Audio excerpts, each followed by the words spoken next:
something stupid, and it becomes the thing that, did you hear what happened last night? But do you, like the other night is a prime example where 7 months ago, we would have had 12 pints just for the purpose of having 12 pints. And instead, you went home to your mum, so you got to spend time with your mum, who's 90, 89. Fell off a ladder. Yeah, but got up the next morning, cut the hedges, a bit of the hedges, and the next day chopped your hand off. Yeah. But like a lot of good happened from not having the 12 pints, because I wouldn't have gone to work the next morning. Well, I would have, but I would have been in at 11. I wouldn't have fallen off a ladder. I wouldn't have been up on the ladder. I wouldn't have cut the hedge. Probably would have hired a landscape gardener. Yeah. But there's a lot, yeah. But I stand by that. You do need the escape every now and then. No, you do, and I'd hate to see that, I look at Ireland when I come home now, and I look at Cork in particular and the vibrancy of Cork. And I was down in Marina walking the other morning with somebody, and looking at everybody out exercising, and how the landscape of the Marina and Blackrock has changed, Ooh, that's a brother. But the lifestyle is totally different, I was explaining to Alex, we were walking up by Conley Hall, and I was telling her about that dockers used to actually stand outside Conley Hall for their tickets to get a job, and there was a pub across the road called the Welcome Inn, and it was the only pub that had a license. These would be guys trying to get jobs on the boats and stuff. Yeah. Okay. And it had a license at 6 o'clock in the morning to open up. Yeah. And the dockers who didn't get their ticket would go in there, or the fellas who came off the boats working all night would go in for their pint, because that was a social pint. And that was the social fabric then, So it was like, it was amazing. And all of that changes. And, again, I think the social part of me yearns that bit of crack, that bit of fun. Yeah. And that's what I'm looking forward to when this year's over. I think the Zen people in the world that don't drink would say that you should be trying to replace that feeling with something else. They're full of shit. I know. I like. If you're one of those people that needs a blowout to kind of reset yourself, like I do, then that's bullshit. But because you need to sometimes just let it all out of your system. But you're exercising.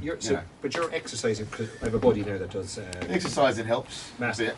So I said the same thing to him. He was like, "Fuck, it's really tough." He did 2 years, but he a bit like you, massive construction projects on the go. Yeah. Work was intense. Young family. He was like, "Fuck it, I'm just going all in." And it's a bit like me this year. I'm just going all in. Yeah, you got to juggle everything at the same time. I'd hate to get to the end of the year and be like, "Oh, I raised this money, didn't give it my all because I was kind of on the piss for half of it." Networking in your own head, not fully focused on it, and then get to the end and it didn't work. So he went all in, but he said like he was running 40k a week because he replaced the drinking with the running. Sam Mullins is a great example of Sam's done really well. He's unbelievable, and the guy is a fabulous guy, and he will tell you the real story in terms of what has changed his life for the good, and there's no doubt about it. The family life that he has, he's mad into paddle now. He plays golf. He's still a shit golfer. But you know what I mean. He's really kind of like. I think he's 18 months in, is he? Yeah, and you can see there's a guy that understood that it wasn't for him, right? And I respect him totally. I respect people like that totally. So when I talk about it for myself, I'm speaking for myself only. Yeah. And I don't disrespect anybody.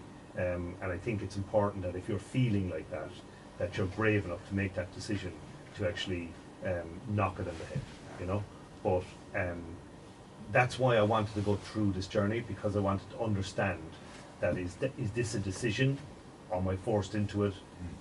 When I give up, what does it do? How do I feel? And my mindset hasn't changed in that regard. I'm thankful that drinking is something that I can do. I can cope with it. And the fact that I actually turned around and said, I'm in charge this year, I will tell you where the off button is, and I will tell you for sure where the on button is. Makes me feel that find some inner self-control that you didn't know was big time. Even possible. But I think they're all very similar lives, but like yours in particular, you run 1 or 2 or 3 events every single week. Yes. Like it's a networking. Your whole life is centred entertainment. around it. It's in centred bars and restaurants. And you're good at it. You're a great host. You're a great crack. The stories are 90. You know, it doesn't matter. I'd say we're probably all similar in that mind. We'd all go drinking with the fucking wall if there was a bit of crack there. I always say I was in Hong Kong one time and going to a factory in China, and I was like I have to go for a look. Sure, I was on the piss for 2 days. It was the best crack ever. But I have this thing in my mind that's like it's not the drink. It's the adventure or the social aspect, and it's you don't know where you're going to end up. So if we had a pint the other night again in after the event, you probably would have kicked on to somewhere else, and it would have been a story and an experience, and it's that bit. But I think cutting out the alcohol, I've proven that it's actually not the alcohol part that was driving me to that. It was actually the social and the adventure side. If you go to a club in Dubai on the beach, it's the experience of being in the fucking one of the nicest places in the world with people and friends and everything and views and cracks 90. The alcohol part is probably second. Probably. I totally agree. No, you're right, Tom. Because if you take a golf trip with the boys, right, and you go away for 3 days golfing, and you're there, and you're battling away on the golf course for a fiver, you know. After the 3 days, you're absolute hanging because you've drank lots of drink. The golf gets worse as the weekend goes on, but it's the crack part of it. You actually leave. You know, when you leave each other in the airport, there's always that warmth of, you know, you've made mates, and you've made stronger relationships stronger because you've spent more time with each other, and you've all been as loose as goose, you know. And that's what it's about. So I mean, as I get older, you know, I actually enjoy younger people in my company because it just makes me feel a bit, you know, younger, and as well as that, you can actually share some experiences that they find ridiculous, you know, and it's just, you know, it's funny. So that's where I'm drawn to the younger generation, and I wish they would drink more. On the drink thing, like I have a huge, like what you're saying, my mum and her best friend went travelling when they were kids, and then the mum's best friend married a Greek guy, so we've been going to the same place in Greece since I was 3. And then when I was 17 and 18, we do a season over there, so you'd work as a kayak instructor. But we'd go over in May or April, and we'd be there until October. But you drink until 3 or 4 o'clock in the morning every single day. Yes. Like there was no in my mind, genuinely say, like, put my hand on my heart, there was no like, this is the night that you go out and this is the night that you didn't go out. You just went out every night. But it was again the same thing of like, maybe it was about the drink. Like, and obviously the drink adds to the crack, but it was the crack that you were going out for. So I'd be like, like you can go home and stay in the apartment, or you could be out here and a fucking boat might come in with a load of girls on it, or a fucking load of lads on it, or whatever, and you never know what could kick on until 2 or 3 o'clock in the morning. Fucking young people now, we go back over, and they'd be like, how was last night? They're like, oh, we weren't out last night. Doing like yoga and stuff. I was like, what do you mean you weren't out last night? They're like, they were. I'm like, what do you mean you weren't out last night? They were like, oh, we go out on Tuesdays and Fridays. I'm like, you go out on Tuesday? You're living in Greece for 6 months of the year. You're 18, 19 and 20. You're supposed to be drinking, riding and having crack. But you are, like, and they're just bikes. I would go.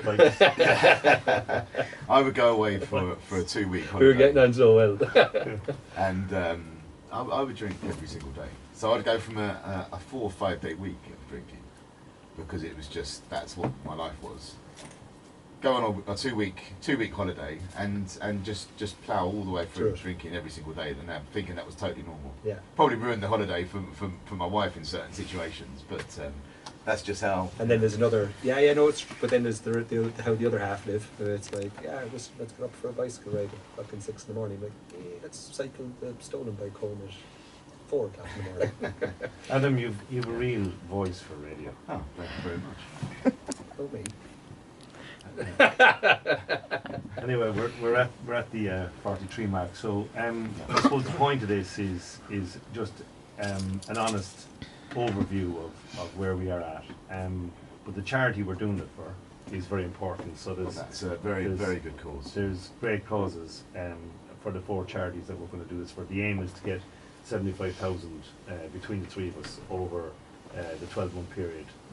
I roughly say we're probably at around pledged anyway. We're at 20,000 at the moment. Which I've got a few up my sleeve as well. Good. But, So secret ones. Anybody that's listening, the effort that is being made by these 3 big drinkers It's is immense. A lot tougher than you think it would be. It is immense, and it's you know, the charity element is very, very important for me. Yeah. It was the driver of, you know, of what I was doing, and there was tough moments where it was easy to turn around and go, we gave it up, you know, we gave it up. What was the, just, I know we're wrapping up, but what was the closest you came to breaking? I think when the horse won, because I always said that if the horse won, and I had a grand on the horse, and it was 8-1, I'd give 8 grand to the charity, and I'd go back drinking. But unfortunately, I put 100 quid in it. So what happened was that the time you run before, I had 1,000 quid in the horse, and he came fourth, and that nearly fucking drove me to drink. And then, I actually thought you were going to drink that day. yeah, and then the following week he won in Faken, and I had 100 quid in him because I lost my bottle, and he won at 8-1, so I won 800 quid, and that wasn't enough. Do you think if you were drinking you would have put more money down? Yeah, definitely. You do stupid things like that. Yeah.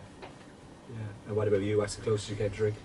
I think just certain situations where I'd be at a nice meal, you know, having a steak, a bit like what Paul said, having a nice glass of red wine to go with your steak. That sort of thing's been tricky. Yeah. I was in Dublin at an event about 2 weeks ago, and I turned to the waiter and I went, could I have, I was getting one for the guy next to me, so I was like, could I get 2 pints of 00 Guinness? And he went away and he came back and he put the 2 pints down, and the guy next to me didn't, he tucked into it, and I was looking, I was like, that does not look like 00 Guinness.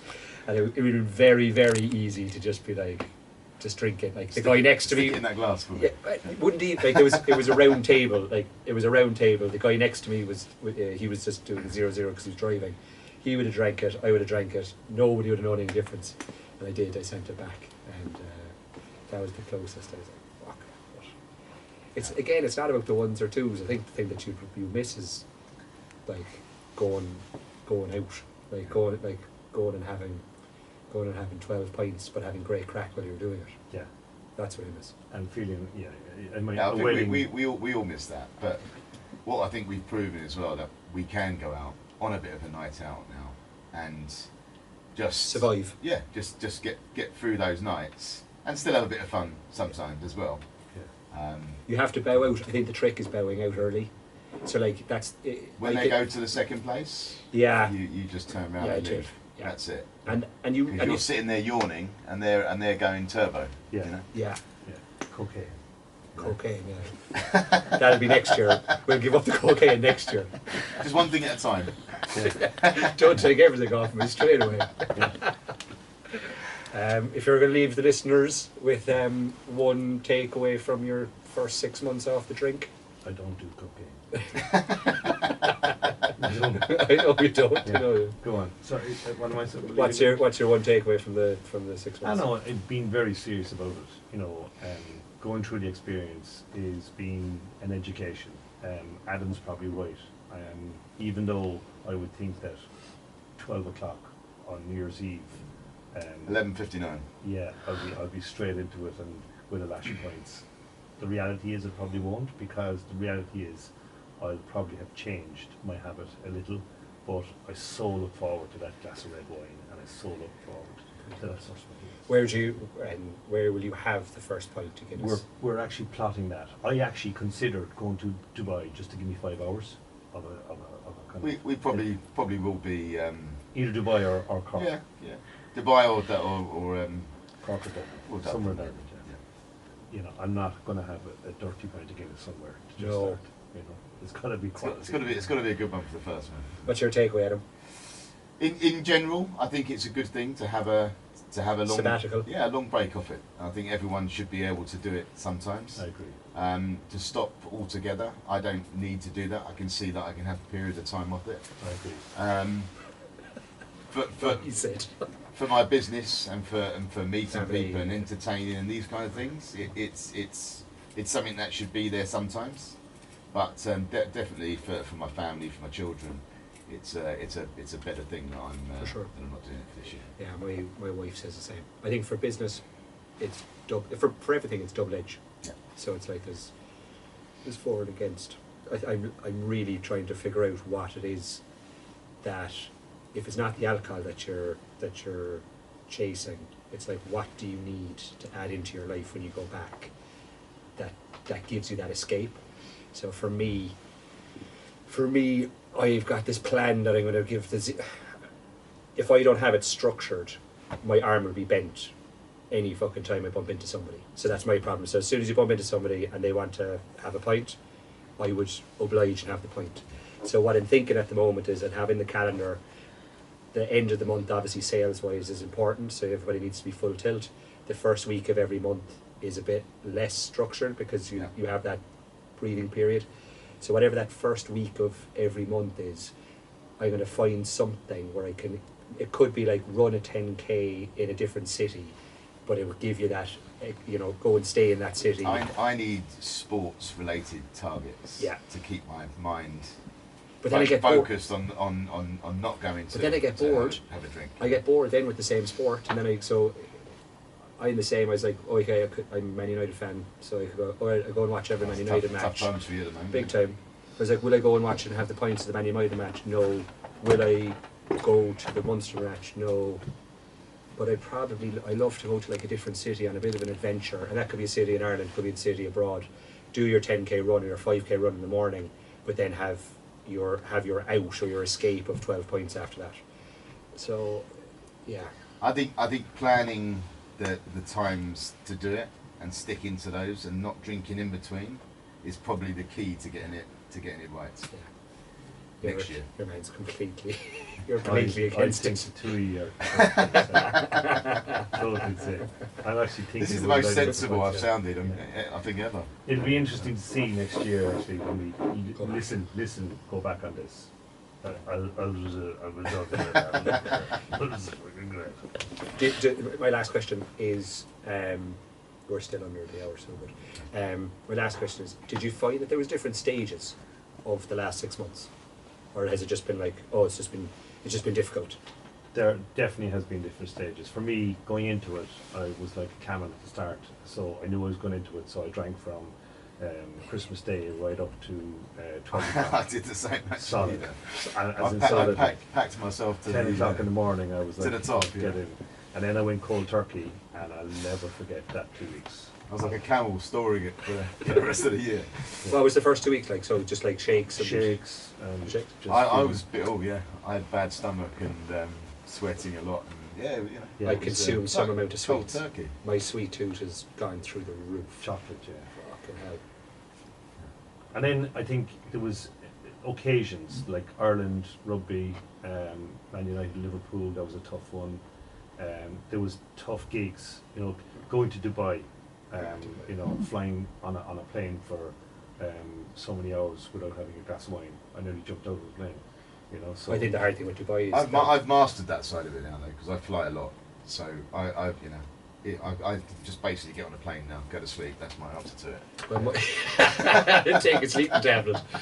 My buddy's a pilot, and he said his thing is like when you land, he unpacks the bag properly. You put out your shirts. You have a shower.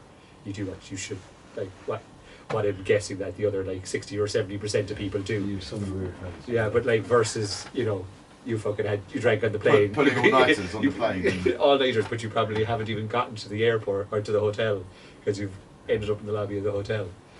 Yeah. Anyway.